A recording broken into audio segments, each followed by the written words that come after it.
Muy buenos días a todos. Es un placer saludaros. Y hoy vamos a hablar de deducciones fiscales por I más D más I. Entonces es un tema muy específico, pero de mucha trascendencia en empresas innovadoras, en departamentos de I más D más I, consultoras, certificadoras. Y bueno, hay todo un sector que genera impactos positivos en la competitividad de las empresas y en su capacidad financiera para desarrollar proyectos. El KPI principal que demuestra que este incentivo es interesante para todas las empresas es que somos 190 personas que han mostrado ese interés en este webinar y os agradecemos a todos por estar aquí ahora o en el futuro vernos en diferido, ¿vale? Compartiremos este vídeo con todos los inscritos. En Seven Experts nuestra intención es clara. Queremos incentivar el ecosistema de la innovación en España y ayudar a que se entienda mejor el funcionamiento de los incentivos y ayudar a que las empresas lo puedan aplicar de forma segura, nos llevará a un bien que nos beneficia a todos. Y ese bien es aumentar la competitividad de las empresas. Y con esta filosofía, compartir conocimiento de alto valor, hemos organizado este encuentro en el que participan tres agentes fundamentales en lo que se refiere a las deducciones fiscales por I más D más I. En primer lugar, hablamos del Ministerio de Ciencia, Innovación y Universidades, que con la presencia de José María Peláez, pues nos va a ayudar a entender una visión macro del incentivo. José María, muchas gracias por estar aquí hoy. Un placer. También tenemos la certificadora, con la presencia de Oca Global y con Andrea Lagunas, que nos aporta una visión de los procesos de certificación y cómo podemos hacer para que este proceso sea lo más fluido posible. Así que nada, Andrea, muchas gracias. A vosotros. Y finalmente nos hemos puesto los últimos, pero la consultora, Seven Experts en este caso, ¿no? Organizadores del evento, aportamos la visión más ejecutiva del incentivo, el cómo transformamos proyectos en esa deducción que puede beneficiar a las empresas. Y para ello, mi compañera Patricia, muchas gracias. Gracias, encantada y bienvenidos a todos. Así que nada, contar con vuestra experiencia es un lujo. Y poco a poco vamos a ir desengranando qué ocurre detrás de las deducciones, ¿vale? Entonces, con el objetivo de que el webinar se desarrolle de la manera más eficiente posible, los ponentes van a desarrollar tres exposiciones, ¿no? Van a ser tres bloques diferenciados y podéis lanzar las preguntas cuando queráis, pero las leeremos al final, ¿vale? Habrá un turno de preguntas, contestaremos todo lo que sea posible en el tiempo pactado y en el caso de que no dé tiempo, pues os enviaremos correo con las respuestas para intentar cumplir ese objetivo que nos marcamos como consultora. Así que nada, sin más dilación, damos el paso a José María y cuando quieras. Muy bien, pues nada. Lo dicho, muchas gracias por la invitación y desde el Ministerio, siempre que la agenda no permite, pues acudimos a eventos divulgativos porque creemos y queremos que las empresas conozcan con detalle uno de los incentivos al I+D, que es la deducción fiscal, y que lo tengan presente como una de las vías para cofinanciar proyectos, impulsar esa actividad innovadora en sus organizaciones. Por lo tanto, con el permiso de todos presentes, comienzo.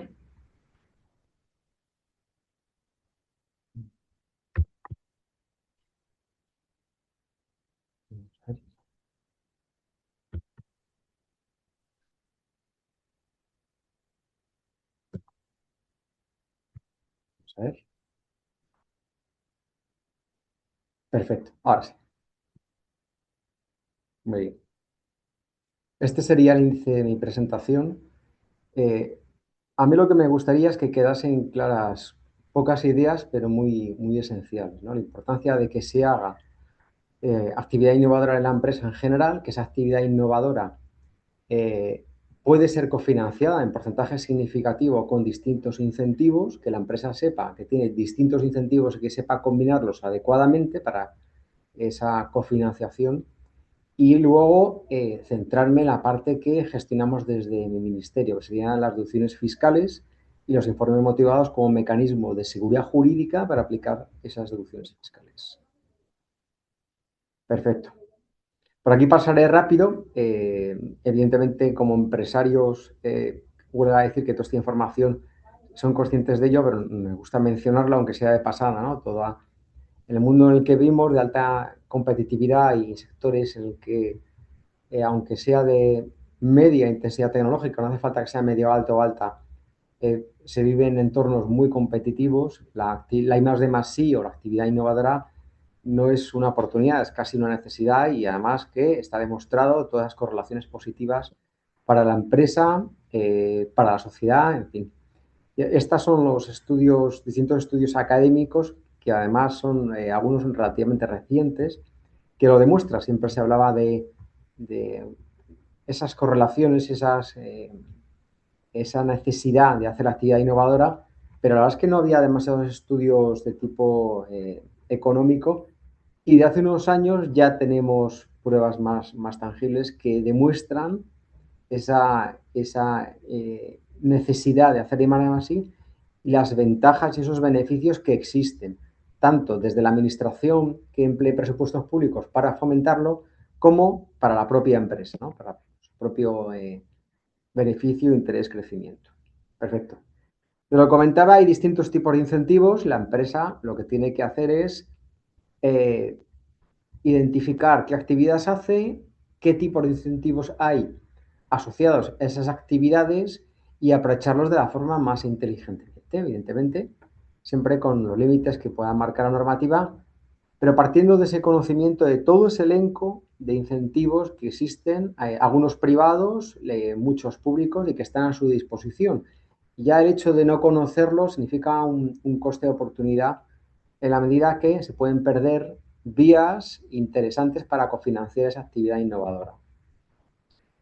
Entonces, simplemente recordar esos incentivos directos e indirectos. La deducción fiscal estaría entre los indirectos, y además también que hay incentivos antes de iniciar la actividad, mejor dicho, al inicio de la actividad, durante la actividad y después. Y reitero, lo interesante es conocer todo lo que hay, combinarlos de forma lo más inteligente y adaptada a mi empresa, a mi realidad, a mi proyecto. Perfecto. Entrando ya en la incentivación fiscal por I+D+I, estas tablas probablemente sean conocidas, y además los ponentes que vendrán después también lo comentarán desde el punto de vista de la consultora y de la certificadora. Solo recordar que el marco fiscal español está reconocido por la OCDE como de los más favorables del mundo. Dado que se incentiva tanto la I+D, es decir, la novedad, mejora sustancial objetiva, soy el primero, estado de arte, como la IT. La IT es subjetiva para la empresa, es decir, la IT se podría entender, dicho de pocas palabras, como la incentivación de la competitividad. Voy a mejorar como empresa de un punto de vista tecnológico, y la I+D, voy a ser el primero, estado del arte, soy el primero en mi sector. De ahí que, dado que hay más riesgo e incertidumbre en la I+D que en la IT, la I+D, el porcentaje de deducción, lo que me voy a llevar como mi empresa, es mayor. Es el motivo de por qué el tratamiento fiscal de la I+D y la IT es distinta. La I+D implica mayor riesgo, mayor incertidumbre. Estoy más lejos de la aplicación final de esta actividad científico-tecnológica para que llegue a mi mercado, mi mejora en mi empresa, en mi organización, y de que esa incentivación sea más intensa respecto a la IT. No obstante, no hay que despreciar ni mucho menos la IT, esa mejora subjetiva, esa mejora que no es solo una mejora, pequeña mejora rutinaria, sino una mejora que sea sustancial, pero para mi empresa, y que fiscalmente implica un 12% que no es baladí. De estas tablas, solo recordar que se está incentivando tanto el gasto asociado al proyecto como un plus del 17% por personal investigador que se dedica a I+D, por eso sale un 42, 17 más 25, como el incremento respecto a la media de los años anteriores, que sería el dato de la última fila. Es decir, se incentiva la I+D desde 3 puntos de vista. Lo que me gasto en el año, el plus por tener personal en dedicación exclusiva a I+D, y además por el esfuerzo, la mejora incremental del total de proyectos respecto a los años anteriores. Este marco tan favorable tiene un inconveniente, y es que tiene un límite sobre la cuota. Un límite que puede ser un 25 o un 50 a partir de determinadas circunstancias. Pero aún así, si mi empresa es muy intensiva en proyectos, puedo generar tal volumen de deducción que al final no puedo llegar a aplicarlo nunca, ¿no?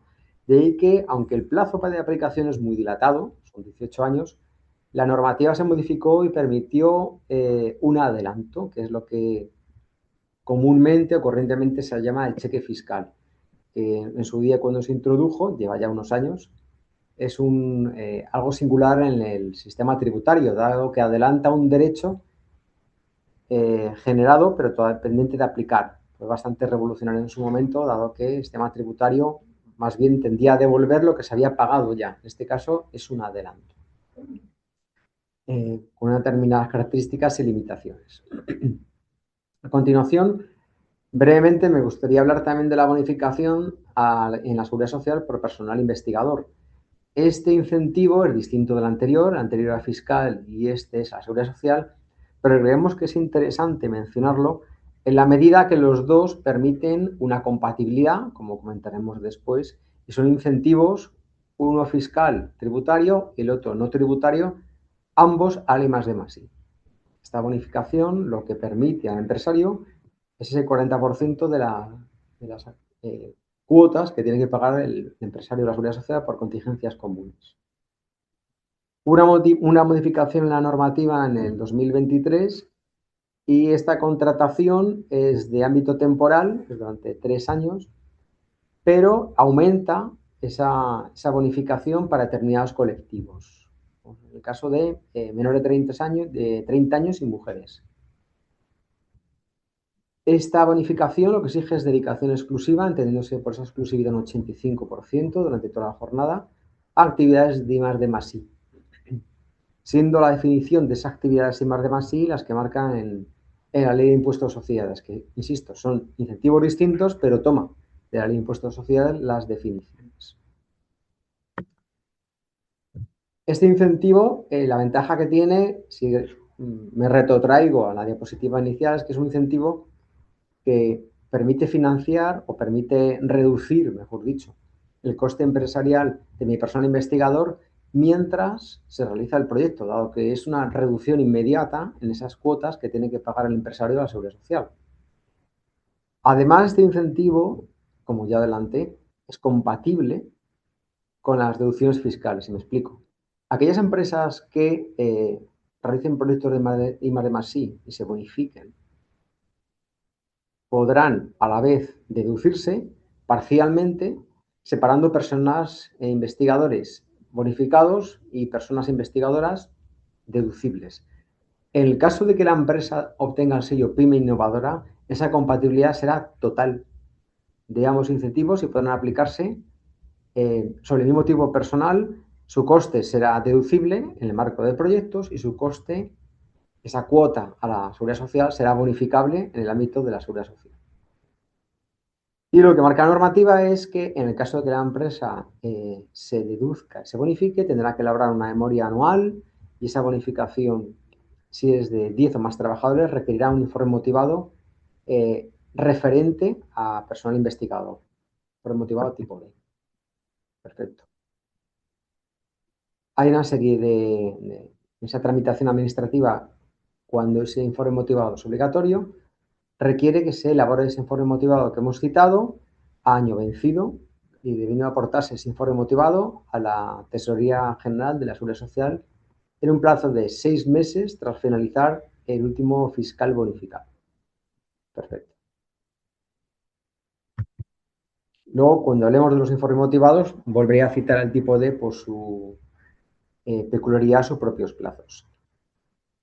Hilando todo lo que hemos ido comentando, dado que esa bonificación y esa deducción son plenamente compatibles para aquellas entidades que tienen el sello PYME Innovadora, lo que corresponde ahora es mencionar el sello PYME Innovadora, que es un sello que emite este ministerio y que además es un sello que podemos decir de forma abreviada, un sello relativamente blando o fácil de conseguir, dado que lo que hay que acreditar es que la empresa tiene o bien la capacidad o ha demostrado esa capacidad innovadora.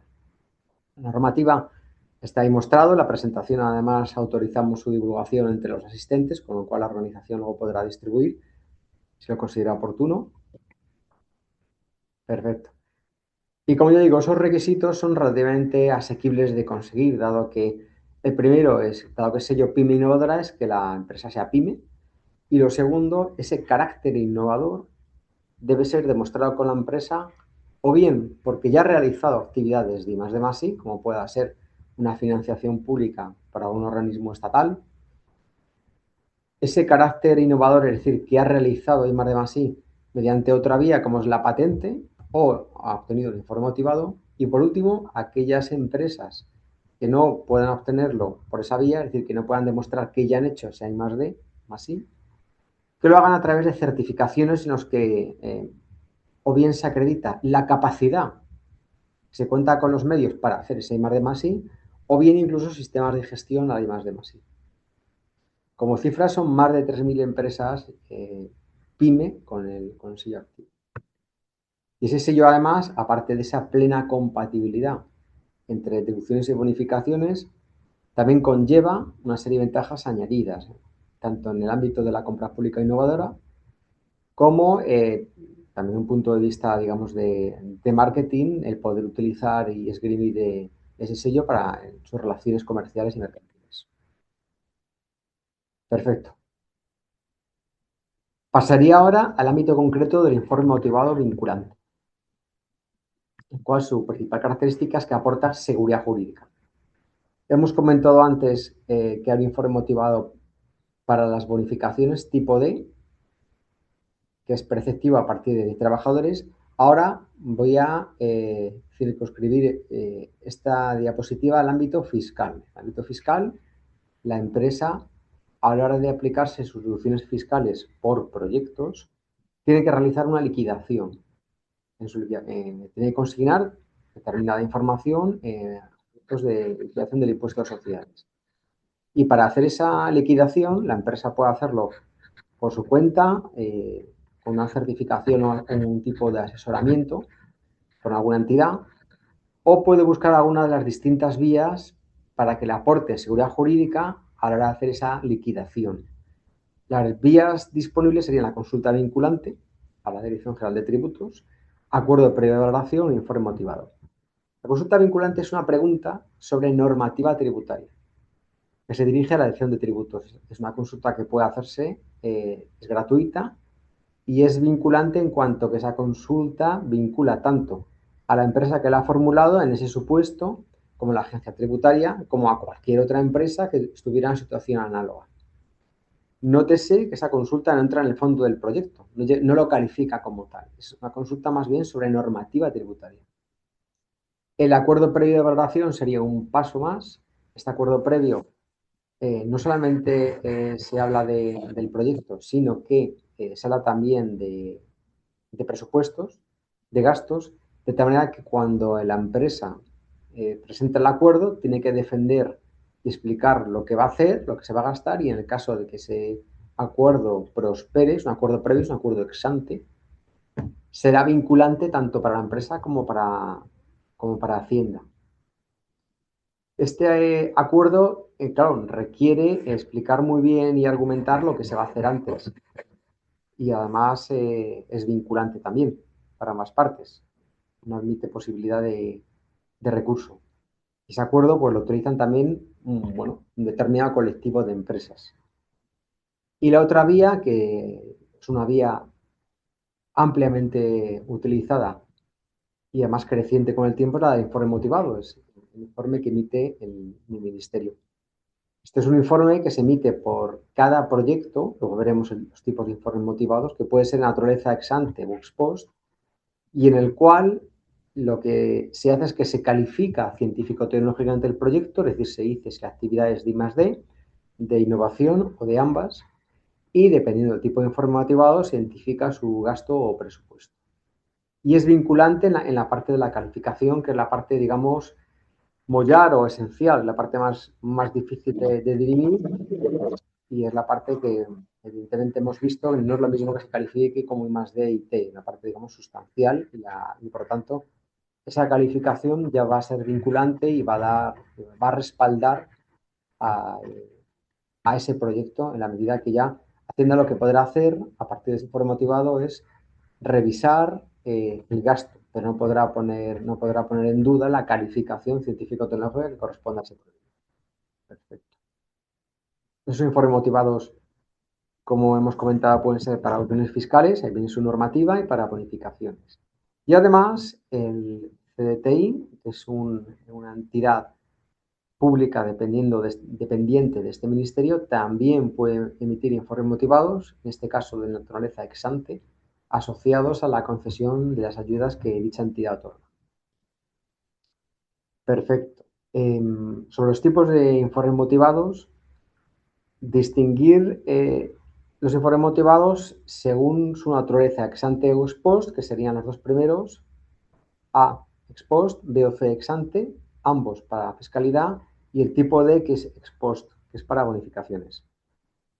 ¿Qué interesa más a la empresa? Bueno, pues dependiendo de lo que quiera la empresa, del nivel de seguridad, la empresa puede solicitar un ex ante para todo el proyecto y entonces ya por adelantado va a saber cuál es la calificación que corresponde a su proyecto, o si quiere tener mayor certeza, debería pedir un tipo A, un ex post, por cada anualidad de ejecución. Y aquí me explico. ¿Por qué es más interesante el A que ex post que el ex ante? Porque el ex ante lo que hace es que informa sobre una realidad planificada, pero todavía no está ejecutada. En la medida que es una planificación, durante la ejecución el proyecto puede evolucionar, puede surgir derivaciones y lo finalmente ejecutado no corresponderse con lo planificado. Esto no quiere decir que ese proyecto no merezca una calificación de I+D y T, no quiere decir eso. Lo que quiere decir es, al no corresponderse la calificación reflejada en el informe motivado ex ante con la realidad ejecutada, ese proyecto no estará amparado. Tendrá una calificación si ha hecho una actividad científico-tecnológica, pero ese informe motivado que pidió ex ante no le servirá para ese propósito que es el informe motivado, que es la seguridad jurídica. Sin embargo, el informe motivado tipo A ex post sí le otorga esa plena seguridad jurídica en la calificación en la medida que se informa sobre una realidad ya ejecutada y unos gastos ya incurridos. Y por último, es informe tipo D, necesario para las bonificaciones a la seguridad social, cuando la empresa se bonifica por 10 o más trabajadores. Aquí surge una pregunta recurrente, que ya me adelanto porque puede ser de interés, todo que es frecuente una pregunta. Oiga, ¿es mejor el informe motivado del CDTI o del Ministerio? Pues aquí aprovecho, dado que tengo la diapositiva adelante, para aclararlo. No es mejor ni peor, son distintos. El Ministerio emite todos los tipos de informe motivado que acabo de comentar y que tienen ahí delante. El CDTI solo emite ex ante, como ya he dicho, asociado a la concesión de sus ayudas en aquellos proyectos que han recibido una ayuda. Entonces, el informe motivado ex ante, ya sea emitido por el CDTI o por el Ministerio, es un informe motivado que avala una planificación de actividades y que será realmente vinculante, es decir, otorgará plena seguridad jurídica si hay total correspondencia entre lo planificado y ejecutado, como acabo de comentar. Por tanto, el informe motivado ex ante, independientemente de que lo emita el Ministerio o el CDTI, otorga esa seguridad jurídica condicionada a la correspondencia entre la ejecución y la planificación. Creo que con esto queda aclarada la diferencia entre un tipo y otro. Además, en el caso de los que emite el CDTI, es un informe motivado que es gratis, porque va asociado a la concesión de su ayuda. Con lo cual, bueno, pues perfecto, si la entidad lo tiene, voy a hacer un proyecto, el CDTI me lo va a financiar, me emite un informe motivado, he ejecutado el proyecto según lo planificado, además, como he tenido que justificar la ejecución técnico-económica con los hitos y tengo pruebas tangibles, bueno, pues entonces en ese caso parece poco necesario pedir un informe motivado al Ministerio. En otros escenarios, aunque tenga un informe motivado al CDTI, si el proyecto evoluciona y no se corresponde, sí podría ser interesante pedir un informe motivado, en este caso ya ex post, al Ministerio. Perfecto. Dentro de la solicitud del informe motivado vinculante, el solicitante debe hacer una solicitud telemática, como todo hoy en día, aportar una documentación, una memoria, unos formularios, unos anexos, y aportar un informe técnico de una entidad certificada acreditada por INAC. ¿Cuál? Cualquiera que esté acreditada por ENAC. Pueden consultar en la web de ENAC el listado de entidades certificadoras acreditadas y eso sí, lo que les invitamos es que se cercioren en el ámbito, es decir, están acreditadas para los distintos tipos de informe motivado que hemos comentado. La acreditación para cada certificadora es específica y a su vez para los UNESCO, es decir, para las áreas científico-tecnológicas del proyecto. Y de aquellas que encajen con mi proyecto, pues la empresa es libre de escoger la entidad que considere oportuna. Perfecto. Lo que comentaba, la tramitación telemática como corresponde. Aquellas entidades que ya se hayan relacionado con el Ministerio se habrán dado de alta en unos registros previos de empresa y de representante legal para solicitar. Aquellos que no, simplemente informarles. Tienen que preregistrar su entidad y los solicitantes que actúan en nombre de su entidad para poder formular solicitudes de informe motivado o de cualquier otro trámite que sea un servicio que ofrezca el Ministerio. Perfecto. Sobre plazos, también recordar rápidamente, pero creo que es interesante. Informe motivado tipo D, bonificaciones, como comenté antes, hay un plazo de 6 meses para entregar a la Seguridad Social una vez acabado el fiscal que fue bonificado. Esos meses significan que tienen que preparar la documentación con suficiente antelación, ponerla a disposición de la certificadora y entregar la documentación correspondiente con que menos 3 meses de antelación para que el Ministerio, en esa fecha de vencimiento de junio, haya tenido un tiempo razonable para tramitar ese informe motivado tipo D. Al final, a veces, bueno, pues por distintas causas, distintas circunstancias, las empresas se retrasan y desde el Ministerio, al entender que no queremos perjudicar ese trámite y que la Seguridad Social le pida la devolución, priorizamos, dado que es un trámite intermedio que se aporta a la Seguridad Social. Pero aunque prioricemos, si entran demasiados, es imposible priorizar entre ya lo urgente. De ahí que lo que recomendamos es que se adelanten lo máximo posible y preparen esa documentación. En el caso de los informes motivados ex ante, como no hay plazo, se pueden solicitar en cualquier momento. Y en los informes motivados ex post, por eso pone arriba tipo A, sí hay plazo y el plazo es 6 meses y 25 días coincidiendo con la liquidación del impuesto de sociedades. Con esto lo que quiero decir es, dado que el plazo que se muestra en la presentación es ciertamente utópico para todas partes, vamos a ser razonables y vamos a hablar de la realidad. ¿Cuál es la realidad? La empresa en el año N, como se muestra en el lado izquierdo, ejecuta un proyecto o una anualidad de un proyecto plurianual. Perfecto. En el año N+1, idealmente, tendría que, a principios de año, preparar la documentación técnico-económica de esa anualidad de proyecto, documentarlo, elevarlo a las entidades certificadoras harían su trabajo, su informe técnico, y esas memorias y ese informe técnico ponerlo a disposición del Ministerio 3 meses antes de que venza el plazo para presentar la solicitud de informe motivado y entonces se presentaría todo, la solicitud y toda la documentación. Entonces este sería el plazo, digamos, ideal y ya digo utópico, hay que ser realistas.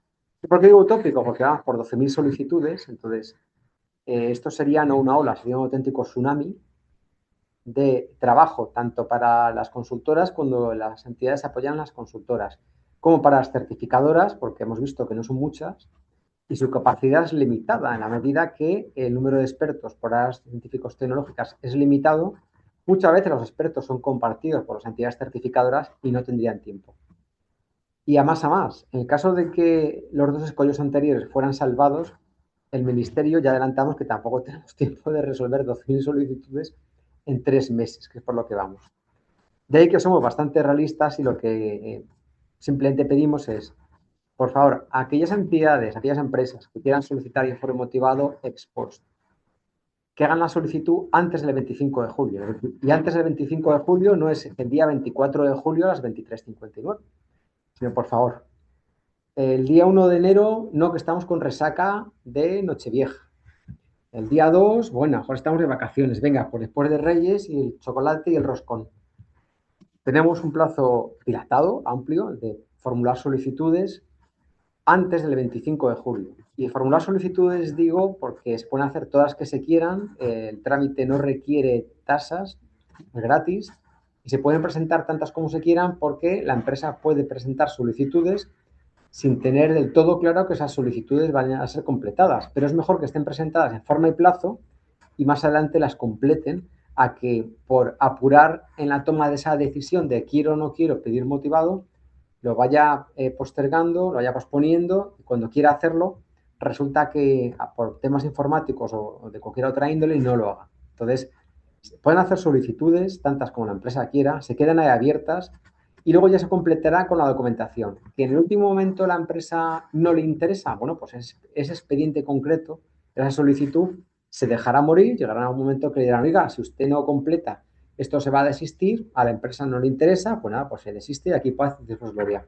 Pero en aquellas solicitudes que sí le interese a la empresa completar, se da un plazo bastante más dilatado y suele ser hasta, enviamos los requerimientos a finales de noviembre y suele prácticamente hasta antes de vacaciones de Navidad. En fin, con lo cual, desde que se hizo el proyecto en el año N, el proyecto o anualidad de proyecto, hasta que se da de plazo para completar la memoria anexos, el informe técnico, ciertamente sí que se da un plazo más dilatado, más flexible y más compatible con la realidad de la empresa. La empresa, su objetivo no es relacionarse solo con la administración y realizar trámites burocráticos, sino producir productos, servicios y que además puede estar atento a otro tipo de incentivos y convocatorias que tienen plazo.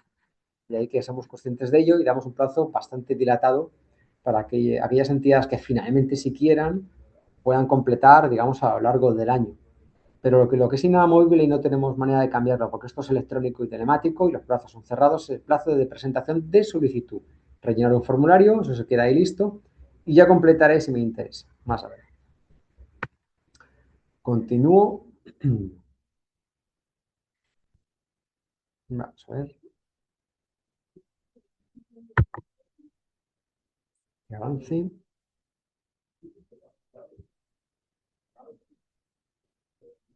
Ahora, de aquí solo comentar esas 12.000 solicitudes por las que vamos. Creemos que a la medida que las solicitudes sigan creciendo y sobre todo que en sí mismo ya es un número suficientemente alto, quiere decir que el informe motivado no es un incentivo, sino es un instrumento para dar seguridad jurídica a un incentivo. Estamos contentos de fomentar la innovación de esta forma y que de luego estamos a disposición de las empresas a riesgos de morir de éxito por el alto volumen, pero para eso estamos. Perfecto. Ya me queda poco para terminar y dar paso a la siguiente presentación.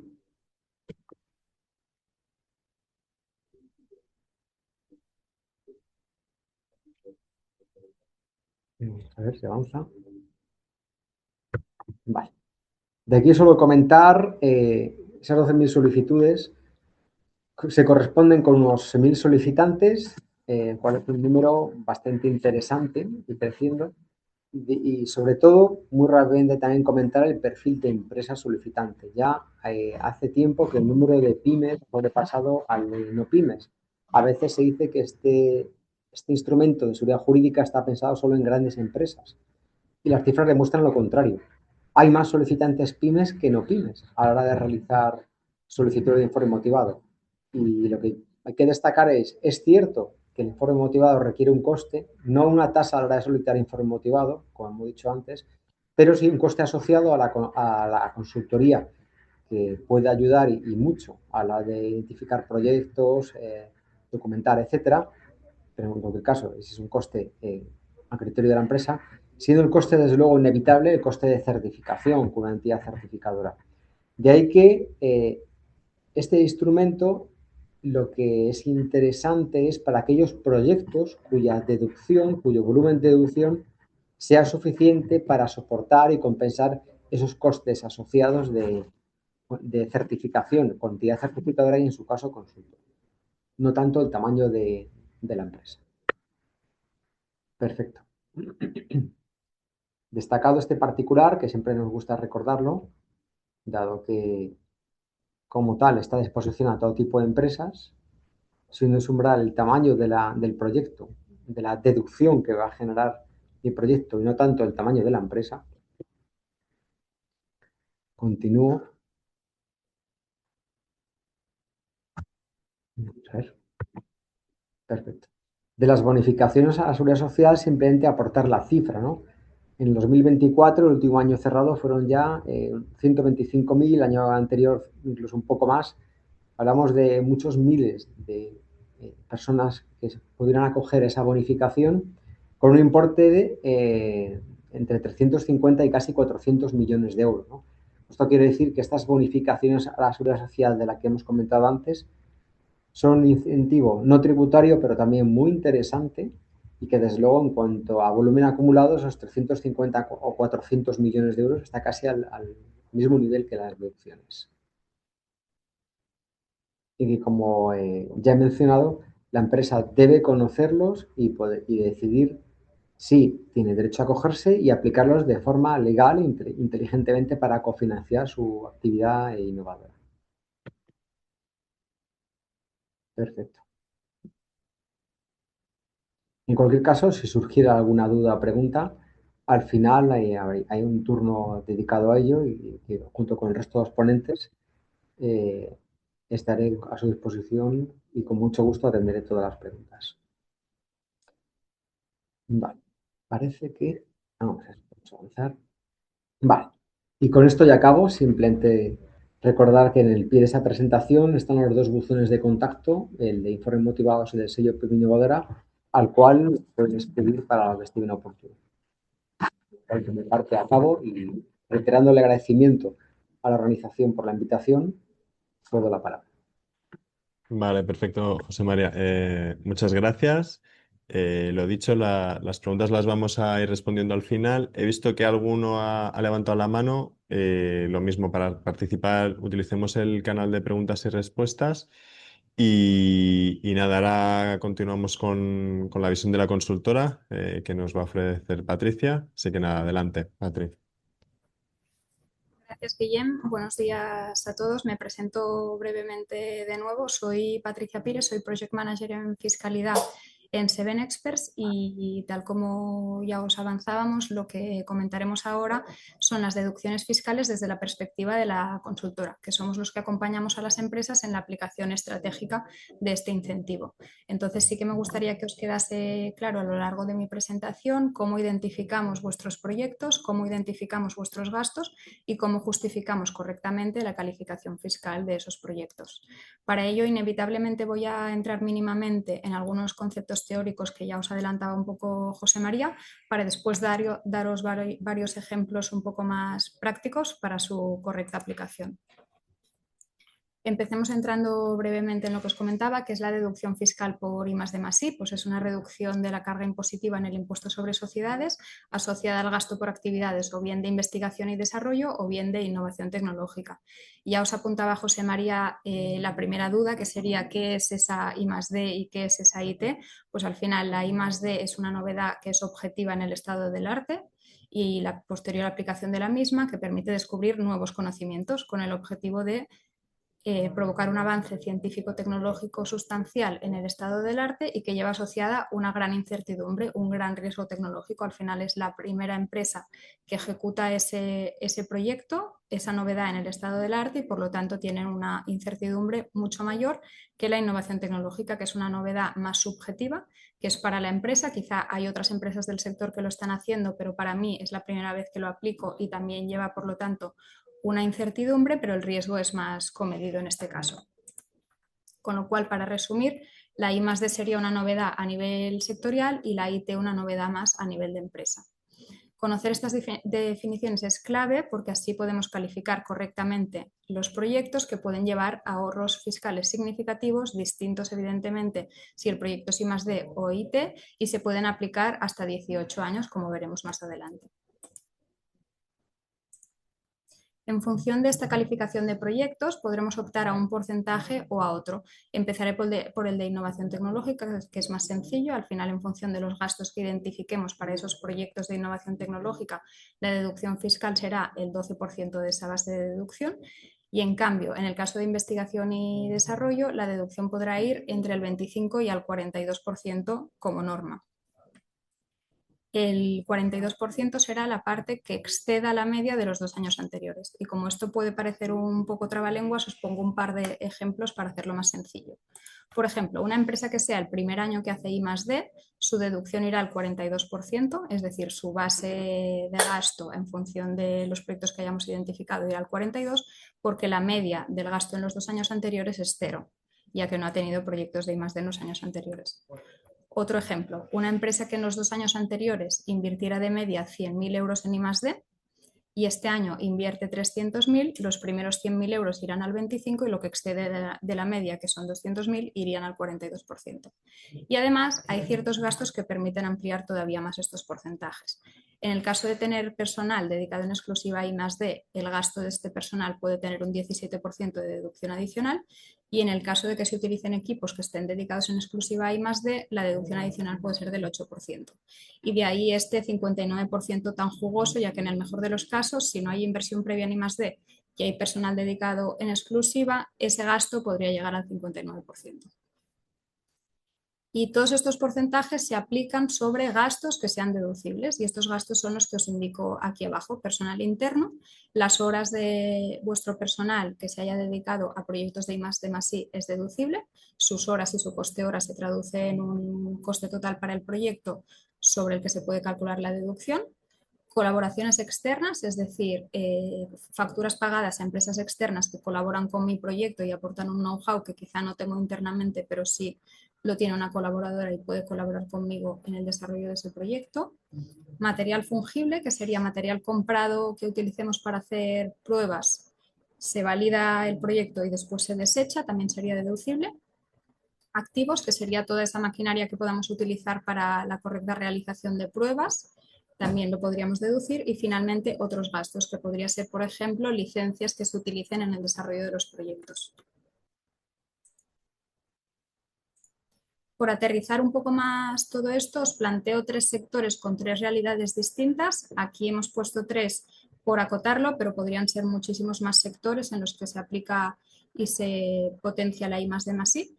En el primer caso, el sector farmacéutico, un proyecto de I+D claro, y lo pongo de forma genérica, podría ser la investigación y desarrollo de una nueva formulación que no existe en el mercado y por lo tanto aporta un avance sustancial en el estado de la técnica. En el sector industrial, que normalmente hay mucha innovación tecnológica y puede llegar a haber también I+D, un proyecto claro, en este caso de innovación tecnológica, podría ser la mejora de una línea de producción mediante la incorporación de automatización y sensórica avanzada. Probablemente la tecnología que esté utilizando ya la han utilizado mis competidores o otras empresas en mi sector o en otros, y yo lo estoy aplicando por primera vez en la empresa.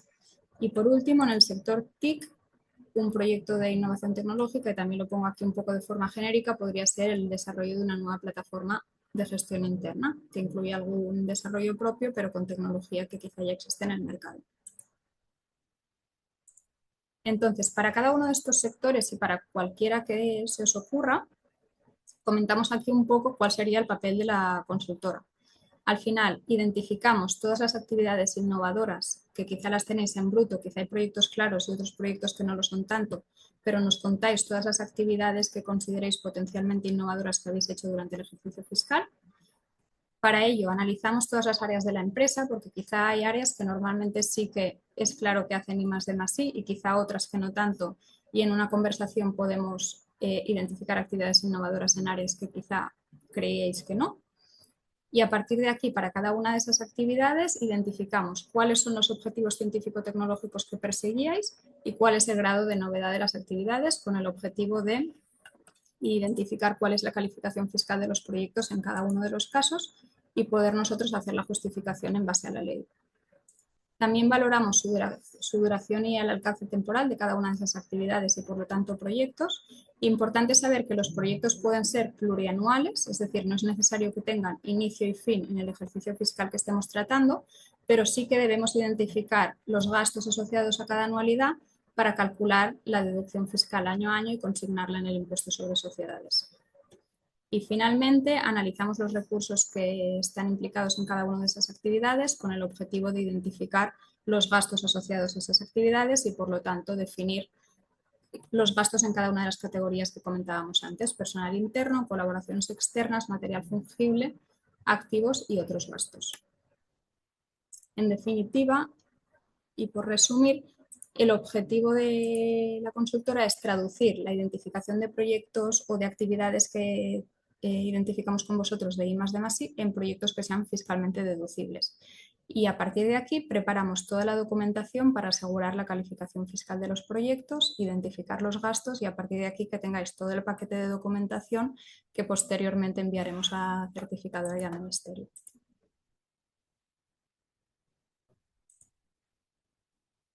Para ello volvemos un segundo a los ejemplos que os comentaba antes.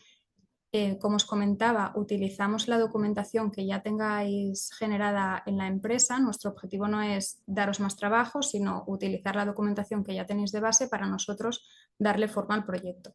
Entonces, ¿qué tipo de documentación podríamos necesitar en cada uno de estos ejemplos que os comentaba? En el sector farmacéutico, que hablábamos de la investigación y desarrollo de una nueva formulación, pues ¿qué tipo de información podéis tener generada y que nos pueda valer a nosotros para empezar?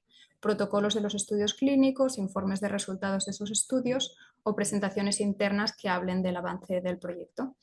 En el sector industrial, que hablábamos de la mejora de una línea de producción, podríamos utilizar requisitos del nuevo proceso o manuales de maquinaria, entre otros. Aquí son ejemplos de documentación que podríamos necesitar, pero al final nos adaptamos a la que tenga generada la empresa. Y finalmente en el sector TIC, en el desarrollo de la nueva plataforma de gestión interna que os comentaba, nos podría valer manuales de usuario, diagramas de flujo o códigos y algoritmos.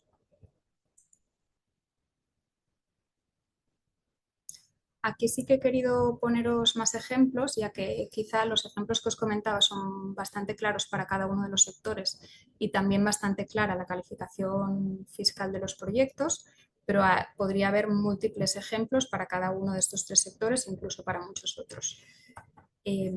Os comento brevemente, en el sector farmacéutico otros proyectos podrían ser nuevas cápsulas basadas en polímeros naturales, ensayos clínicos para nuevos productos sanitarios, desarrollo de procesos de optimización de la producción o desarrollo de herramientas para la gestión y seguimiento de pacientes.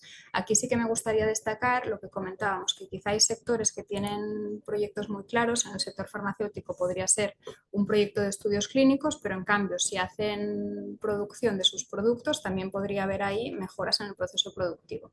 Gracias a la reunión de identificación y a identificar todas las áreas de la empresa podemos rascar proyectos que sean susceptibles de aplicar deducción fiscal. En el sector industrial, algunos proyectos, desarrollo de nuevos sistemas de control de procesos con cámaras de visión artificial, moldes para depósitos de líquidos o nuevos sistemas de almacenamiento automatizado. Y finalmente, algunos ejemplos del sector TIC, sistemas RPs propios. Quizá ya existe una tecnología, lo que comentábamos, pero se desarrollan funcionalidades propias. Gestión integral de la cadena productiva, trazabilidad de producto y control de calidad o diseños de bases de datos, nuevas arquitecturas e interfaces y integración de sistemas corporativos. Lo que decía, hay proyectos claros en cada uno de los sectores, pero indagando un poco podríamos identificar proyectos que quizá no son tan claros, pero que también son innovadores. ¿Y qué gastos podrían ser deducibles para cada uno de estos proyectos? Pues en el sector farmacéutico, y son solo ejemplos, podrían haber evidentemente más gastos en los que hayáis incurrido.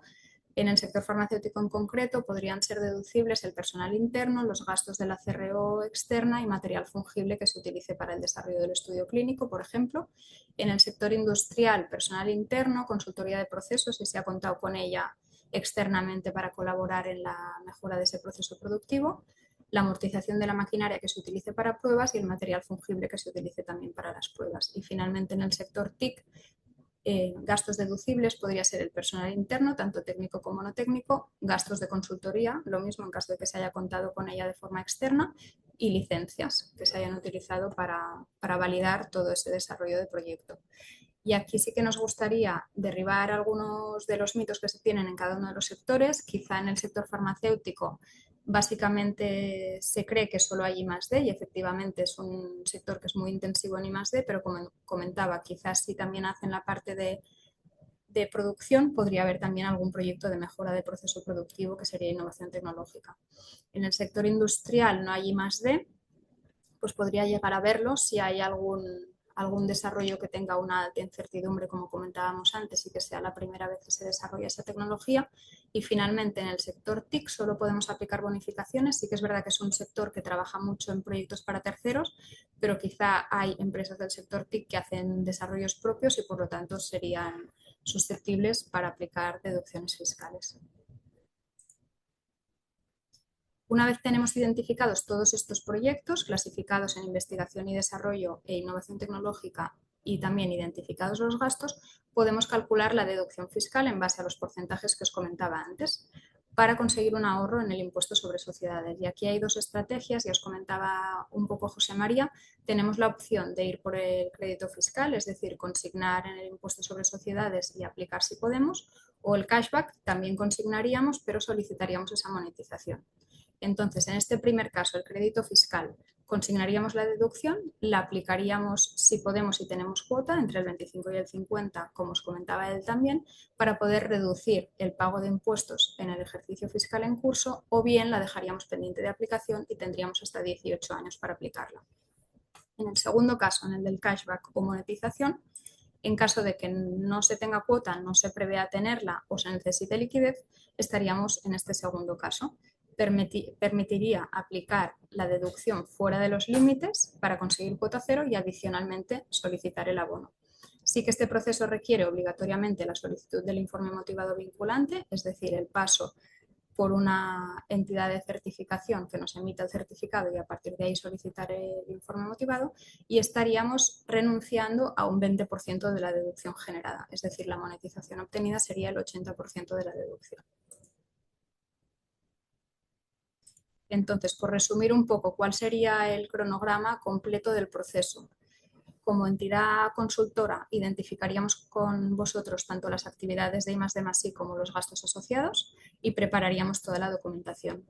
Antes del 25 de julio, como comentaba también José María, solicitaríamos el informe motivado, pasaríamos el proceso de certificación y o bien, si tenemos el proceso de certificación pasado antes del 25 de julio, lo aportaríamos y si no, tendríamos hasta finales de año para aportar toda la documentación que habríamos generado nosotros y el certificado que habría emitido la entidad de certificación y obtendríamos el informe motivado vinculante que nos da seguridad jurídica.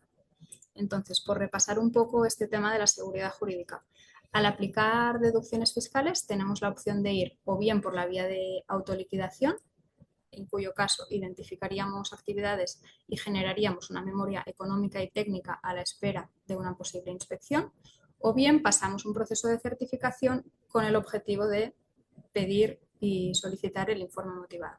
Esto nos permite, por un lado, certificar la calificación fiscal del proyecto y los gastos asociados y obtener ese informe motivado vinculante. En este proceso participan tres pilares clave. Por un lado, el Ministerio de Ciencia, Innovación y Universidades, que sería el que emitiría el informe motivado vinculante en calificación. Por otro lado, la consultora, que como os comentaba, identificaríamos, documentaríamos y defenderíamos los proyectos, y finalmente la certificadora, que validaría técnica y económicamente esos proyectos. La deducción fiscal por I+D+I está sujeta a inspección, como sabéis, y entonces contar con el informe motivado vinculante nos blinda esa calificación fiscal. Además que ir por esta vía nos permitiría pedir el cashback o monetización que os comentaba antes. Finalmente, ¿cómo trabajamos en este tándem entre consultora y empresa? La empresa, y lo sabréis vosotros mejor que yo, suele encontrarse con dificultades habituales. Una de ellas es que tiene actividades innovadoras pero no tiene un proyecto estructurado, o incluso lo que comentábamos antes, que tiene actividades que quizá no considera innovadoras y realmente sí lo son. Cuentan con una carga documental elevada, tanto en la empresa como todo el proceso asociado, y se desconoce un poco el proceso a nivel administrativo. Y por último, y seguro que hay muchas más dificultades, pero por resumir, tiene un listado de gastos asociados a esas actividades que está sin filtrar. Entonces, en eso os ayudamos a estructurar qué es deducible, qué no, y a organizarlo. Entonces, nosotros como empresa consultora defenderíamos la calificación fiscal de cada uno de esos proyectos, tanto si son I+D como si son innovación tecnológica, apoyándonos en la ley. Generaríamos las memorias técnicas con la defensa de esa calificación fiscal. y generaríamos una documentación que se necesita tanto para pasar el proceso de certificación como porque posteriormente nos lo pide el Ministerio. Aquí Andrea después os dará más detalle en relación a esto, pero por recalcar que nosotros seríamos los que os daríamos soporte en rellenar toda esta documentación, la memoria técnico-económica, las fichas en las que se pide tanto el detalle de actividades como de gastos, el anexo 2 que contiene el detalle económico y desviaciones en caso de que sea un proyecto de seguimiento. También se solicita un anexo complementario software en caso de que el proyecto sea del sector TIC y documentación contable de soporte. Aquí nosotros también damos soporte en todo el proceso de certificación y en la resolución de no conformidades. Controlamos los timings que comentaba José María. Es importante tener mucho control sobre los timings para llegar a plazo y obtener el informe motivado vinculante, y adecuamos el proyecto a los códigos UNESCO. Un experto 6 dígitos revisa el proyecto en función de su tipología y también es importante adecuarlo. Aquí, si la documentación está bien preparada, se reducen mucho las no conformidades, ahorramos dolores de cabeza a la empresa y el proceso es más rápido y limpio. Entonces, hasta aquí espero haberos ayudado a entender un poco más cuál es el papel de la consultora en todo esto. Y ahora pasaríamos al tercer pilar clave en todo este proceso, que es la entidad de certificación. Y para eso paso la palabra a Andrea. Muchas gracias a todos. Bueno, buenos días a todos. Muchas gracias por haber asistido. Bueno, yo soy Andrea Lagunas, soy la responsable de producción de la oficina de aquí de Barcelona de OCA Global. Y nada, mi intención es comentaros un poco en qué consiste el papel de la certificadora en todo el proceso de certificación de los proyectos de deducciones fiscales, que al final es verdad que también certificamos otro tipo de productos, pero bueno, esta webinar al final está enfocada a deducciones. Yo lo que quiero es aterrizaros el trabajo que hacemos y que sepáis de todo lo que hacen las empresas y de todo el trabajo que elaboran las consultoras de documentación y todo, dónde nos enfocamos nosotros y por qué. Y por qué surgen pues, las típicas no conformidades que emitimos como certificadora para elaborar nuestro informe. Al final nosotros, todo el trabajo que estamos haciendo es con la intención bueno, con la intención no. Nosotros al final, durante todo este proceso, vamos a elaborar un informe técnico que es el que se va a presentar al Ministerio en caso de que se solicite un informe motivado y con el que se defendería ante Hacienda en caso de una posible inspección todo el trabajo que se ha estado realizando y la calificación que ha recibido el proyecto. ¿Vale? Bueno, comentaros que nosotros como certificadora, al final lo que hacemos no tiene nada que ver con la consultora. De hecho, es que está prohibido que nosotros actuemos como consultora. No podemos ayudar a las empresas a saber por dónde pueden enfocar los proyectos o qué estrategia deben diseñar de los proyectos que están presentando. Nosotros tenemos la obligación de revisar toda la documentación que se nos está presentando y ver si cumple con la normativa y con los requisitos que pone tanto el Ministerio como ENAC. Entonces, nuestro papel es actuar como un árbitro independiente, damos el sello de calidad de todos los proyectos que se acaban presentando, intentamos facilitar también todos los esfuerzos que hace la empresa, tanto económicamente como técnicamente, para que luego se reciban una serie de beneficios fiscales, como han estado comentando anteriormente. Luego también la validación técnica y rigurosa, analizamos toda la documentación que se presenta y tenemos que ver que cumple con la normativa y también proporcionamos una seguridad jurídica que con nuestro informe se debería aceptar por parte de Hacienda al obtener un informe motivado del Ministerio la calificación que ha recibido el proyecto y no debería haber ningún problema de cara a las inspecciones. Entonces, para que tengáis claro que al final el papel de la consultora es ser un organismo independiente y neutral y que actuamos con objetividad total. Hay una cosa que sí que hemos detectado bastante desde la certificadora y es lo que consideramos el síndrome del impostor en la innovación. Hay muchísimas empresas que al final consideran que si no tienen un departamento específico de I+D+I o que tú les hablas de I+D y ellos se piensan que la I+D solamente se elabora en laboratorios o en empresas que son punteras tecnológicamente, creen que no pueden aplicar a esta serie de beneficios fiscales. Entonces, nosotros lo que intentamos también trasladar a las empresas y a las consultoras es la seguridad de que no todo lo que hace la empresa tiene por qué ser I+D, lógicamente, pero tampoco tiene por qué ser un gasto operativo. Si una empresa está desarrollando un software propio para sí mismo, aunque no tenga un departamento de I+D específicamente dedicado a esto, nosotros sí que podemos aceptar ese proyecto, si está bien planteado lógicamente, como una IT, o sea, como una innovación que está haciendo la empresa en sí misma y esos esfuerzos que está haciendo para mejorar pues su día a día, luego tienen una serie de compensaciones fiscales y nosotros intentamos trasladar eso a las empresas para que se queden un poco tranquilos. Como han comentado anteriormente, al final nuestro trabajo tiene dos vertientes principales, que es la calificación del proyecto, que es o I+D o IT. En resumen, la I+D es el descubrimiento de algo completamente nuevo y la IT es una adaptación o una mejora de algo que ya existía.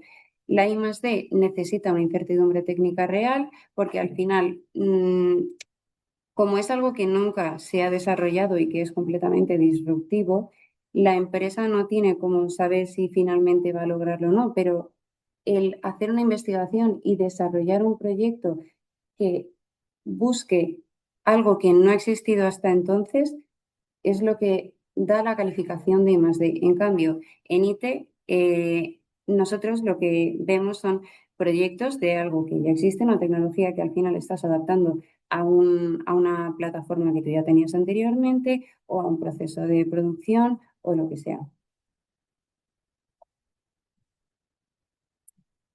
Quería poner varios ejemplos de qué se puede considerar IT o I+D en distintos sectores, porque al final también tenemos que tener claro que hay muchísimas disciplinas tecnológicas, o sea, hay un montón de vertientes de innovación, no todo se resume en farmacia o en informática o no, hay muchísimas líneas de investigación, entonces tenemos que tener claro pues que dentro de todas ellas pueden existir distintos tipos de proyectos. Entonces, para aterrizarlo un poco, yo he querido poner un ejemplo de qué se consideraría innovación tecnológica y un proyecto de I+D en cada uno bueno, en tres de los sectores que al final son los principales. Por ejemplo, de innovación tecnológica en el sector de la informática. Sería el desarrollo de una plataforma de e-commerce con una interfaz ultra rápida y personalizada, utilizando herramientas y lenguajes de programación existentes para fines conocidos. Al final, esto lo que estás haciendo es adaptar algo a tus necesidades, pero algo que ya existe con herramientas que ya existen previamente y tecnologías que ya existen. ¿Qué se podría considerar como I+D? La creación de un nuevo algoritmo de compensación de datos que reduce a la mitad el peso de archivos sin perder calidad o una IA que predice los fallos de motores mediante nuevas correlaciones. Al final, estas cosas son proyectos que todavía no se han desarrollado, entonces la empresa, al dedicar todos sus esfuerzos en ello y al crear un nuevo conocimiento, porque al final lo que nosotros necesitamos dentro de los proyectos de I+D es, aparte de que haya una incertidumbre tecnológica, el no saber si realmente esto es viable o no, que también se genere un conocimiento nuevo con respecto a lo que ya existe en el mercado, ya sea a nivel nacional o a nivel internacional. O sea, la I+D, el error que se comete muchas veces es pensar que como en España esto no existe, esto ya es I+D. No, la I+D es a nivel internacional, o sea, en el mundo. Es algo que tenemos que tener muy claro. Por otro lado, en el sector de la industria, un proyecto que se podría considerar como IT sería la automatización de líneas de producción con brazos robóticos estándar, mejorando la eficiencia un 20% con una tecnología disponible en el mercado. Pues esto al final, eso es la adaptación de una máquina a tus necesidades. En I+D sería el diseño de un proceso químico mecánico inédito para reciclar el material el material antes considerado como imposible de tratar, reponiendo barreras físicas o químicas. Pues eso, cosas que anteriormente no se habían planteado porque no se consideraban posibles. Es simplemente eso. Y en el sector alimentario sería un proyecto de IT, el rediseño de un envase para la mejora de su ergonomía, el atractivo visual o facilidad de apilamiento, una mejora funcional y estética de algo que ya existe. En I+D, por ejemplo, sería el desarrollo de un nuevo ingrediente funcional que mantiene las propiedades saludables tras temperaturas extremas de cocción, superando los límites tecnológicos actuales.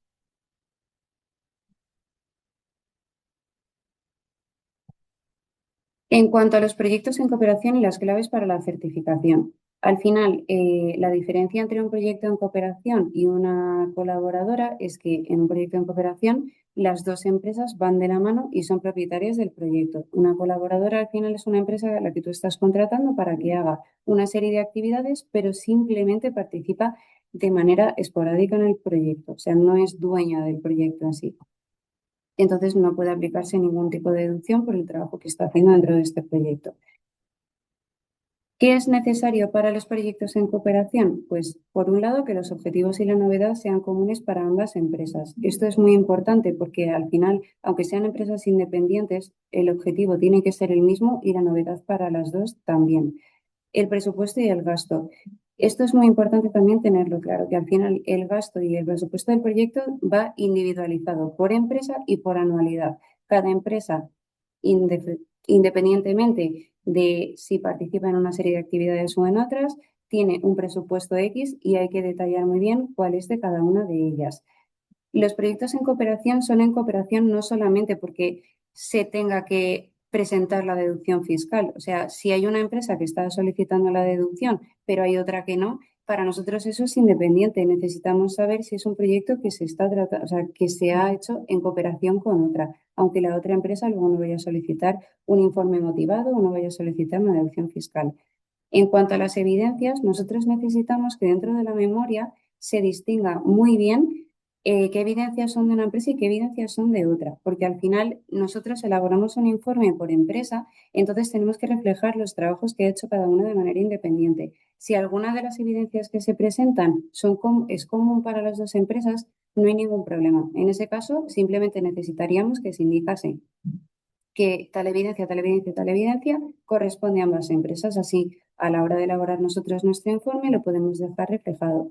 Y en cuanto a las actividades, no es necesario que todas las cooperantes participen en todas las actividades. Al final, esto depende, lógicamente, de la participación de la empresa. Si una empresa solamente ha participado en 2 de las 4 actividades que se está presentando, no habría ningún problema. Habría que aclararlo simplemente en la memoria, indicando cuáles son las actividades en las que ha participado cada una y ya está.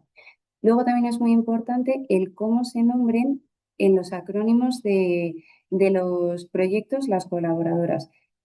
Esto se tiene que hacer así, sí o sí. Siempre, bueno, sabéis que los acrónimos de los proyectos tienen que tener 10 caracteres alfanuméricos. En el caso de las cooperantes, los 8 primeros tienen que ser un nombre o unos caracteres que estén relacionados con lo que sea, y los 2 últimos tienen que identificar el número de colaboradoras que hay. Por ejemplo, si hay 2 colaboradoras, pues en una el acrónimo será Proyecto 01 y en la otra Proyecto 02. Hay que identificar muy bien que esas 2 colaboradoras pertenecen a ese mismo proyecto y la primera parte del acrónimo tiene que ser idéntica para ambas. Luego se distingue por el número que termine. Y el título del proyecto tiene que ser exactamente el mismo para todas y tiene que estar alineado lógicamente con el proyecto. Otro tema que es bastante importante y que, aunque no es algo que nos surja a diario, sí que es algo que nos da bastantes dolores de cabeza, tanto a las consultoras como a la certificadora, es el multiproyecto. Al final, un multiproyecto pasa por agrupar un montón de líneas de desarrollo y de actividades que se van haciendo y que se intentan juntar en un único proyecto. Esto no se puede aceptar, pero no se puede aceptar básicamente por 2 cosas principales. O sea, los motivos son, por un lado, que hay una ruptura del objetivo único. En un proyecto de I+D nosotros tenemos que tener una incertidumbre. En I+D o en IT tiene que existir una incertidumbre de algo que tú quieres conseguir y tienes un objetivo por conseguirlo. Si tú estás, si estás mezclando al final un montón de líneas y de cosas que quieres hacer, pierdes el foco y se difumina. Entonces, esto al final lo que genera es en una lista de cosas que pretendes hacer, pero que ni siquiera sabes si es posible porque el objetivo no está claro. Y a la hora de ver la viabilidad del estado del arte, pasa exactamente lo mismo. Si en cada línea de investigación que requiere un tipo de vigilancia tecnológica se están presentando un montón de líneas, al final esto no tiene ningún sentido porque no se puede plasmar si hay un salto tecnológico cuando hay tantas líneas en las que se está actuando. Entonces, para que lo tengáis claro, que es bastante mejor presentar varios proyectos si las líneas son independientes o, en el caso de que solamente se vaya a presentar uno, pues unificar la novedad en uno de los objetivos que se había planteado inicialmente o si se plantea como multiproyecto, para que lo sepáis, no es certificable. En cuanto a la revisión técnica de la memoria, nosotros al final, cuando se nos presenta una memoria técnica, tenemos que revisar una serie de ítems que vengan reflejados, porque para nosotros elaborar el informe tenemos que hacer referencia a a toda la información que se presenta por parte de la empresa. Entonces, por un lado estaría la portada de contexto, en la que hemos metido el alcance y contexto del proyecto, los objetivos científico-tecnológicos y empresariales y el resumen de ejecución para los proyectos plurianuales. Lógicamente, no todas las empresas solicitan informes de ejecución, pero sí que es verdad que aunque no se vaya a solicitar el informe de ejecución, la diferencia que va a haber en función de si se solicita el gasto aceptado o no. Por un lado, si solamente va a ser un informe de contenido, necesitaríamos pues, una explicación de cuál es el proyecto poniendo los apartados que son principales, pero no necesitaríamos pues, ni que se hablase del gasto, ni que se hablase de evidencias, ni nada. Simplemente decir cuál es el cronograma de las actividades y detallar cuáles son las actividades que se van a hacer. En cambio, en el resto de proyectos, tanto si es un ex ante con gastos como si es una certificación de contenido y ejecución, necesitaríamos pues que se reflejasen cuáles son los gastos que se pretenden hacer por actividades y por partidas. Al final, en un ex ante son presupuestos, no son cosas reales, por lo que tampoco hay que presentar ningún tipo de evidencia de lo que de lo que se está certificando, pero en el caso de los proyectos con ejecución sí que necesitamos que se aporte por cada actividad que se está desarrollando en la anualidad que se está evaluando las evidencias que corresponden a las fases que se han indicado. ¿Vale? En cuanto a los proyectos de software, que son así un poco los más polémicos, entre comillas, porque nos han estado dando un poco de dolor de cabeza durante los últimos años, al final hemos querido recoger cuáles son los puntos clave que necesitamos que aparezcan dentro de la memoria, porque o bien aparecen o como certificadoras los vamos a pedir, porque es la forma que tenemos de justificar dónde está el salto tecnológico y la novedad en estos proyectos.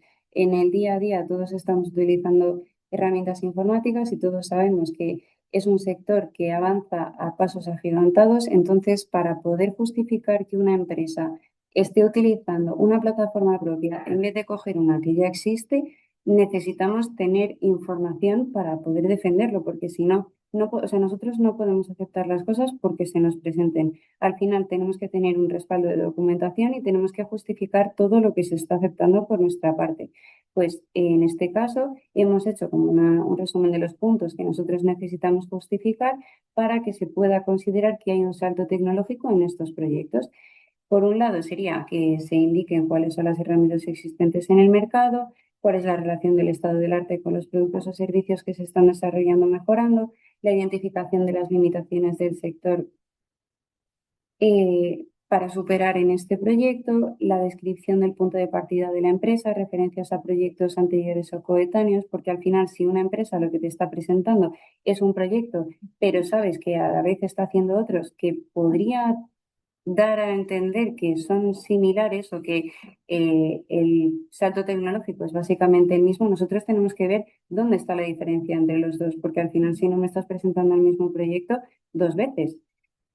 cuáles son los módulos y funcionalidades de la plataforma antigua en caso de que la hubiese, las tecnologías previas que utilizaba la empresa y las limitaciones tecnológicas de la propia empresa. Y luego, en caso de ser IT, tendríamos que saber cuál es el cambio esencial y en caso de ser I+D, pues esto debe tener una serie de nuevos algoritmos o teoremas de software avanzado, ¿vale? Porque al final todo esto es imprescindible para aportar la sustancialidad de las novedades. Y para esto nosotros necesitamos que nos indiquéis, sobre todo en proyectos que son de innovación tecnológica, cuáles son las mejoras o la sustancialidad de las novedades con datos cuantitativos y o cualitativos. Así, al final sí que es algo muchísimo más visible y que nos permite a nosotros defender que efectivamente todas estas mejoras han llevado a un 15% de agilidad a la hora de tramitar esto o que las cosas vayan un tanto por ciento, pero bueno, que yo creo que se me ha entendido, que al final es necesario para nosotros para poder defender dónde está el salto tecnológico del proyecto. En cuanto a la elaboración de las fichas de ampliación, yo he querido también poneros, bueno, ya sabemos todos que hay 5 tipos de fichas y que hay un poco de dolor de cabeza también por las subsanaciones que llegan a veces, de cómo hay que cumplimentarlas y todo esto. Entonces, yo quiero que sepáis en qué nos fijamos nosotros y también qué información necesitamos que aparezca dentro de cada una de las fichas.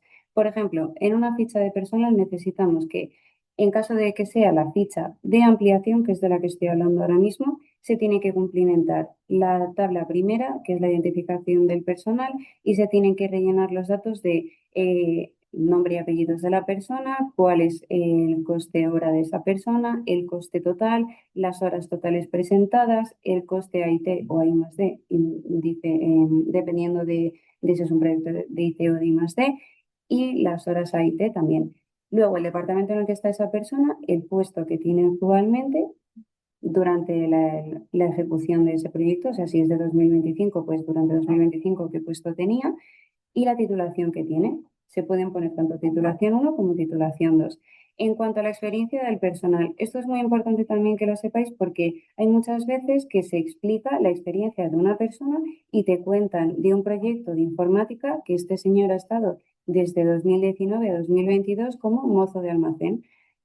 Esa información está muy bien en un currículum, pero al final dentro de las fichas nosotros lo que necesitamos es que se aporte la experiencia dentro de las tareas que está desarrollando en el proyecto. O sea, si tú me estás diciendo que está participando como desarrollador software, pues necesito que me digas qué experiencia tiene como desarrollador software.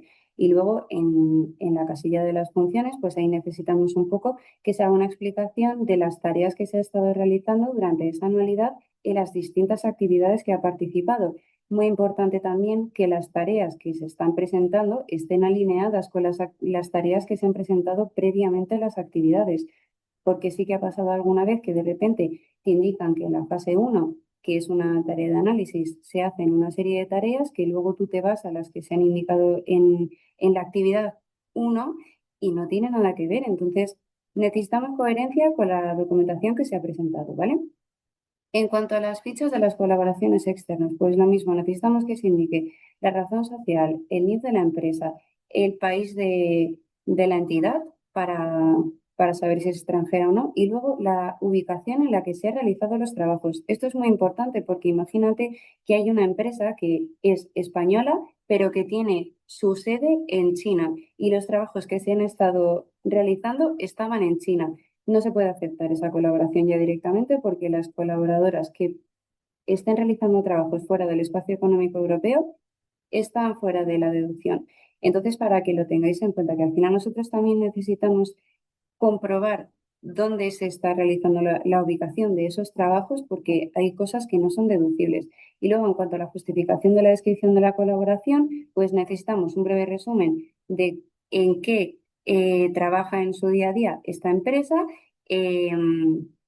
y luego las actividades en las que haya participado dentro del proyecto. Y también habría que rellenar en la tabla 3, que es la del coste de la colaboración, cuáles son las partidas de gasto que está presentando. Si solamente es personal, pues solamente habrá que indicar el perfil de la persona que ha presentado. Si son otras colaboraciones, amortizaciones o lo que sea, pues también habría que completar esa parte, ¿vale?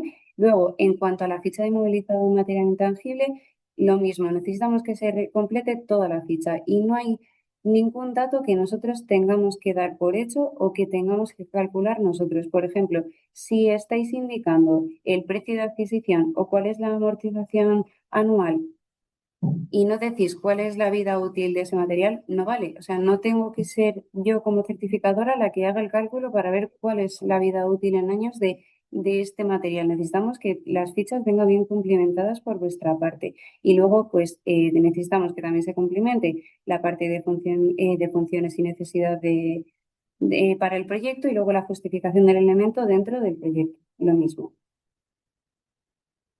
Y luego la ficha de material fungible, pues como ha explicado antes Patricia, nosotros lo que estamos aquí evaluando es eh, los materiales que se presentan para desarrollar los prototipos y necesitamos que se aporte toda la información. En caso de que haya agrupaciones, pues necesitamos que las agrupaciones estén hechas con coherencia y además que se indiquen las facturas que se están agrupando para saber cuál es la trazabilidad de esta agrupación, porque al final, si no me presentas una ficha por material y me estás presentando una agrupación y el total de esa agrupación no se ve a simple vista, necesitamos ver cuáles son las facturas a las que vosotros estáis haciendo referencia y se están agrupando, ¿vale? Y luego, pues, en el caso de otros gastos, que sería la ficha 2.5, que serían licencias sobre lo que sea, pues lo mismo, necesitaríamos que se complementase toda la información. También es muy importante tener claro que hay gastos que son necesarios para el proyecto, pero que no son deducibles técnicamente. Por ejemplo, si tú tienes una licencia de Microsoft para utilizar el Teams, no puedes meterlo porque aunque sea una herramienta necesaria para la comunicación, es para la comunicación, no es para el desarrollo del proyecto. Entonces, para también tener claro que aunque haya cosas que sí que sean necesarias para el proyecto, no necesariamente tienen que ser deducibles.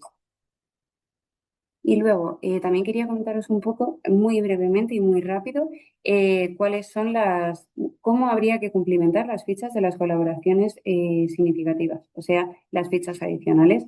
En el caso de la ficha de personal, como podéis ver, hay bueno, estas fichas son las mismas que se presentan normalmente, lo que pasa es que se cumplimentan de manera diferente. En la ficha de personal, la 2.1, habéis visto que hay una tabla en la que se refleja el personal, pues habría que indicar, en caso de que sean perfiles, cuáles son los perfiles presentados, aportando la información necesaria sobre el total del gasto y las horas de ese personal. Y en caso de que sean personas, habría que decir directamente el nombre de las personas, ¿vale? Y bueno, la diferencia que hay básicamente es que en vez de completar la tabla 1, se tiene que cumplimentar la tabla 2. Y básicamente pasa lo mismo con todas las fichas, que en vez de cumplimentar la parte 1, se cumplimenta la parte 2, ¿vale? También muy importante, el cómo nombrar este tipo de fichas. Lo pone aquí, para que lo sepáis. Es imprescindible que el nombre de este documento sea fichas barra baja add barra baja el nombre de la colaboradora en mayúsculas. Y tiene que ser un documento que se presente unificado con todas las fichas que se vayan a presentar adicionales de esta colaboración y que vayan todas en orden y además tiene que ser en PDF para que lo tengáis en cuenta, ¿vale? En cuanto a los acuerdos de colaboración, muy brevemente, ¿qué necesitamos nosotros que aparezca dentro de un acuerdo de colaboración? Trazabilidad directa entre el acuerdo que se está presentando y el proyecto. Los acuerdos de colaboración solamente se van a exigir en el caso de que sea una colaboradora que supere los 80.000 euros o el 20% del presupuesto de la anualidad que se está presentando, para que quede muy claro.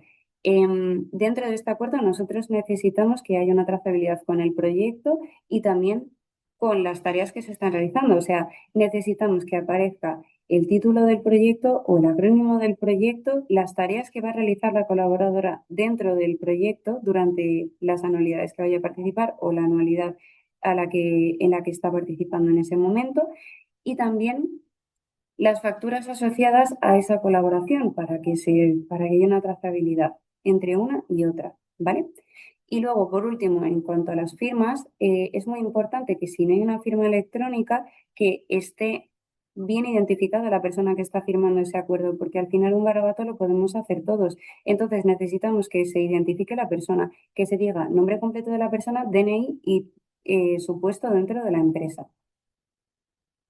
Y luego, en cuanto a cómo se cumplimenta el anexo 2, simplemente tener muy claro que hay que completar todas las pestañas del gasto que se haya presentado para que haya una trazabilidad dentro de la documentación, independientemente de si es el primer año que se está haciendo. Cuando son proyectos plurianuales, necesitamos que se cumplimente el anexo siempre, todo el gasto que se va a presentar de todos los años que vaya a haber de proyecto. Si es un proyecto que dura desde 2025 a 2027 y presenta gasto en personal, en otras colaboraciones y en otros gastos, necesitamos que de todos ellos se cumplimenten todas las anualidades. Al final, estos son presupuestos. Sabemos que no tienes por qué saber exactamente cuánto dinero te vas a gastar, pero si sabes que las actividades que vas a hacer son más o menos las mismas que durante la primera anualidad, pues es más o menos tener en cuenta el gasto que te puede llevar a realizar esa serie de actividades, ¿vale?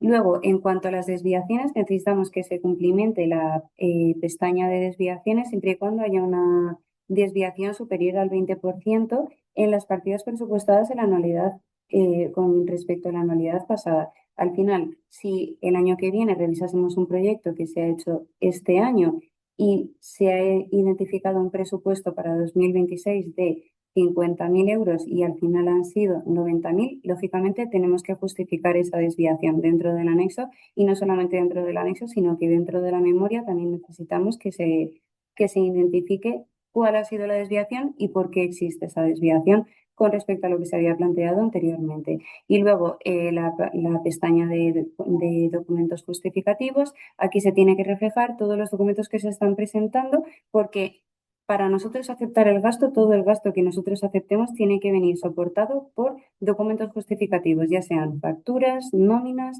o cualquier cosa. Y dentro de esta pestaña nosotros necesitamos que se identifique uno a uno todos los documentos que se están presentando, ¿vale?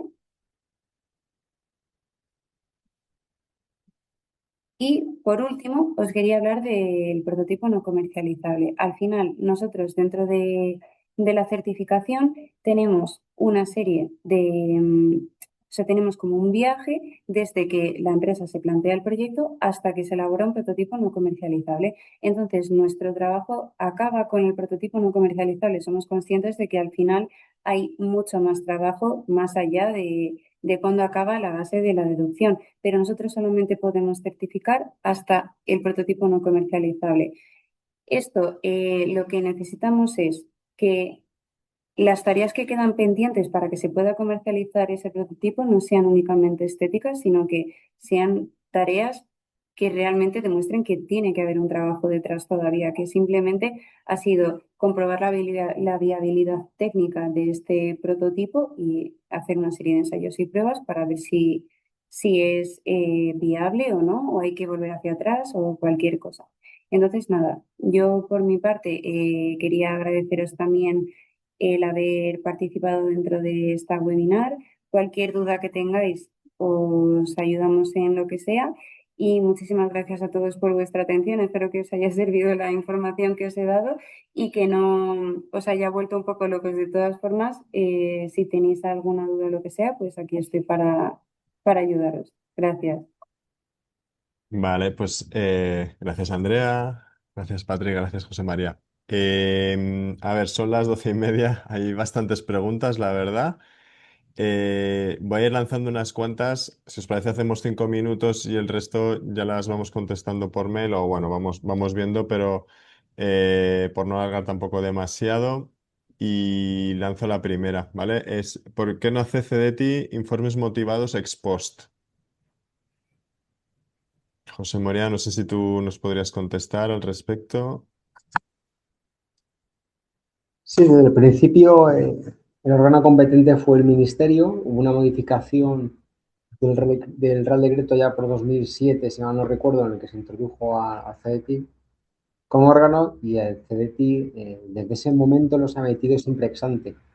Podría emitirlos ex post, pero no ha sido el criterio del CEDETI desde entonces. Entonces, la realidad es que desde el origen de la introducción del CEDETI como órgano competente para emitir informes motivados, los ha emitido siempre ex ante y asociado a la concesión de sus ayudas. Vale, perfecto. Hay bastantes preguntas de bonificaciones. Como no era un poco el tema, voy a empezar por las otras y ya vemos qué hacemos con tema de bonificaciones, ¿vale? Entonces, la siguiente pregunta sería el porcentaje de los informes motivados que son de I+D y cuáles son de IT. Esto, José María, no sé si tienes el dato aproximado. Para eso, directamente invito a todo el público a que consulte nuestra web. Tenemos una memoria anual y en la memoria anual bastante extensa tenemos detallado el porcentaje de proyectos según calificación y más de IT, según tamaño de proyecto, en fin. Invito a que se consulte. Vale, vale, perfecto. Sí, porque dar el dato ahora también. Sí que es verdad que el de I+D antes era mayor, ¿no? En porcentaje, era mayor el de I+D y poco a poco IT ha ido ganando terreno, pero perfecto. Luego también preguntan acerca del presupuesto medio de los informes motivados de I+D y el de IT. Esto también no sé si es un valor que está en la memoria anual. Efectivamente, ese dato también está en la memoria. El valor del proyecto medio ha ido evolucionando a lo largo del tiempo, pero reitero y sugiero que se consulte esa memoria porque también se puede comprobar cómo hay proyectos muy pequeños y proyectos muy, muy grandes, ¿no? Entonces, a veces también la media puede distorsionar. Entonces, invito a que se eche un vistazo porque puede ser interesante. Un vistazo rápido y cada persona consulte aquel dato que le puede interesar más. Vale, estupendo. Luego aquí, Patria, a lo mejor puedes contestar, sería la especialización y aplicación de un RP implementado si es deducible. En el tema de los RPs, la implantación de un RP estándar, digamos que no sería deducible, la pregunta es muy genérica y tendríamos que ver el caso particular, pero en el momento que se está introduciendo especialización, personalización en ese RP, podríamos empezar a valorarlo, se tendría que ver el caso concreto. Vale, vale, perfecto. Luego, aquí, esto es bastante técnico, dice el informe motivado vinculante tipo A no es vinculante en el gasto. ¿Cómo está eso? ¿Llegará el momento en el que el informe motivado vinculante A sea vinculante en el gasto también? Bueno, lo cierto es que eso es una de las líneas de trabajo que tenemos con la agencia tributaria, convertirlo algún día plenamente vinculante, tanto en calificación como en gasto. Está claro que la parte más sustancial es la calificación y la más compleja, o sea, calificar es lo complicado, pero efectivamente el informe motivado sería más redondo si fuera plenamente vinculante. Entonces, por ahora es como es y no se descarta que en el futuro, si tras negociar y con un interés mutuo, pudiera llegar a esta situación. La realidad es que desde su origen hasta fecha de hoy es vinculante solo en la calificación. Y en el gasto hay una identificación de sus gastos. No obstante, también podemos decir que esa identificación de gastos es un documento en el que viene respaldado por un trabajo previo de una consultora y sobre todo viene certificado, una entidad certificadora. Por lo tanto, es un documento que, aunque no sea legalmente vinculante, aporta una credibilidad y además nos consta que determinadas inspecciones es un dato que se toma de partida a la hora de ordenar y en su caso, si la agencia tributaria considera oportuno, recabar información complementaria. Vale. Vale, Andrea, estaba para ti. Y además es buena pregunta, es la típica que me gustaría que me hicieran acerca de Seven Experts, que es ¿qué valor ha añadido diferencias de AOCA respecto a otras certificadoras? ¿En qué sois A ver, buenos? Vamos. pues por un lado que somos estupendos, no es broma. A ver, sinceramente, yo creo que como certificadora sí que es verdad que es una certificadora que ha empezado a escucharse en el sector últimamente, que llevamos 3 años que sí que hemos empezado a hacer un poco más de ruido. Somos una certificadora muy joven y con muchísima ambición y tenemos unos equipos que siempre están disponibles para todo el mundo. Cualquier duda que se tenga siempre podemos contestar, pues ya sea por correo electrónico o por teléfono. Siempre estamos disponibles para todo el mundo. Y la verdad es que creo que intentamos ir aprendiendo con cada tropiezo que vamos teniendo. No nos... mm, mm, Al final no somos cabezotas pensando que somos los mejores o que lo que nosotros estamos haciendo es lo correcto, sino que también intentamos ir aprendiendo poco a poco con todo este proceso y tenemos muchísimas ganas de ayudar a todo el mundo. Y creo que es algo que sí que nos han valorado desde alguna consultora, el hecho de tener accesibilidad para todo el mundo y yo creo que es algo bastante importante y el intentar aprender día a día con todos y mejorar en el proceso todo lo que podemos. Vale, perfecto. Y aquí hay otra pregunta que para OCA y el Ministerio que dice así: en las instrucciones de las fichas de ampliación se reportan los casos en las que son obligatorias. ¿Es así o se van a pedir siempre de todos modos?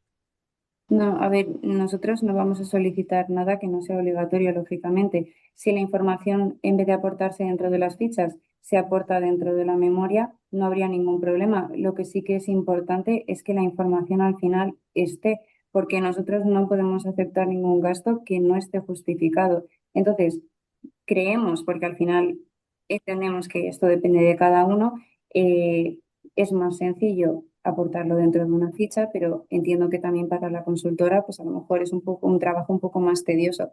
No vamos a ser exigentes con eso. Si no hace falta aportarla, no se va a solicitar, siempre y cuando aparezca en otro sitio. Vale, perfecto. Voy a lanzar una última pregunta, si os parece, porque sí que es verdad que hay muchas. Luego cogemos las preguntas y las responderemos a cada persona. Venga, última pregunta.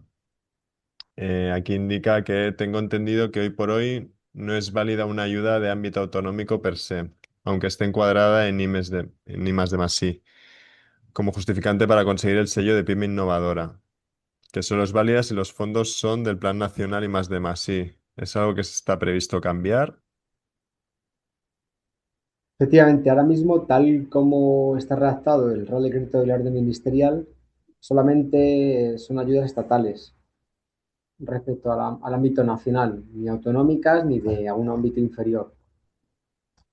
También se están estudiando la modificación de esta normativa para, dado que esa filosofía es poder demostrar que se ha hecho I más D más I y de un punto de vista lo más flexible posible, sí ahí se están estudiando modificaciones normativas para ver cómo se puede aumentar el número de casos posibles que se admitan para esa justificación de la actividad innovadora.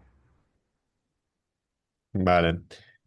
Vale, perfecto. Pues lo dicho, lo vamos a dejar aquí. Eh, creo que ya he agradecido suficientes veces, o muchas veces, pero nunca es suficiente, mejor dicho, vuestra participación. Es un gusto, la verdad, hablar de innovación, hablar de todos estos mecanismos que ayudan a las empresas a realmente poder innovar, porque eso hace del país un lugar pues, para que las empresas puedan desarrollarse y todavía ser más competitivas. Y nada, a todos los asistentes, gracias por el interés. Compartiremos grabación del webinar, responderemos las preguntas y, como hemos dicho en repetidas ocasiones, somos gente accesible, seguiremos haciendo eventos de este tipo y nada, nuestras webs están disponibles para contactar con cualquiera de nosotros cuando lo necesitéis. Así que nada, que tengáis un feliz día y muchas gracias.